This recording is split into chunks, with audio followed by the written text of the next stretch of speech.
During his State of the Union, President Trump repeatedly hailed his economic record over the past year. He also openly criticized the Supreme Court again for striking down his global tariffs in a decision that's having major implications on the global economy.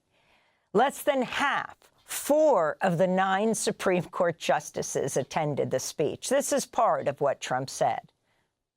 Everything was working well. Countries that were ripping us off for decades are now paying us hundreds of billions of dollars.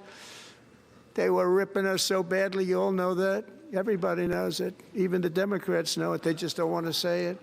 And yet these countries are now happy, and so are we. We made deals. The deals are all done.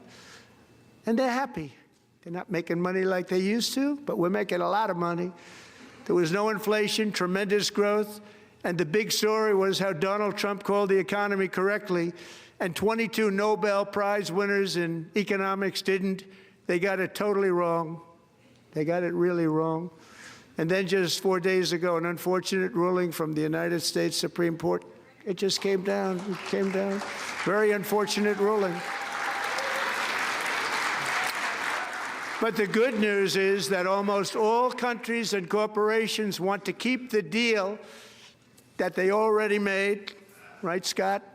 Knowing that the legal power that I, as president, have to make a new deal could be far worse for them, and therefore they will continue to work along the same successful path that we had negotiated before the Supreme Court's unfortunate involvement.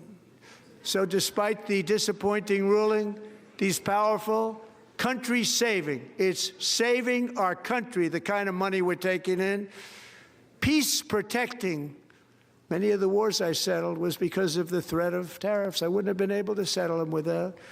Will remain in place under fully approved and tested alternative legal statutes, and they have been tested for a long time.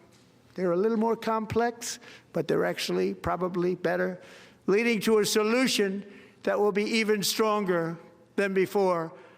Congressional action will not be necessary. It's already time-tested and approved. And as time goes by, I believe the tariffs paid for by foreign countries will, like in the past, substantially replace the modern-day system of income tax, taking a great financial burden off the people that I love.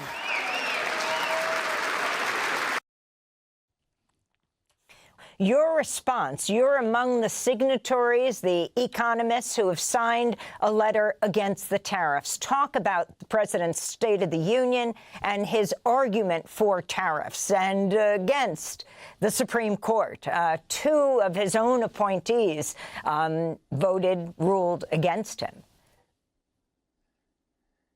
Well, the speech was characteristic of Trump.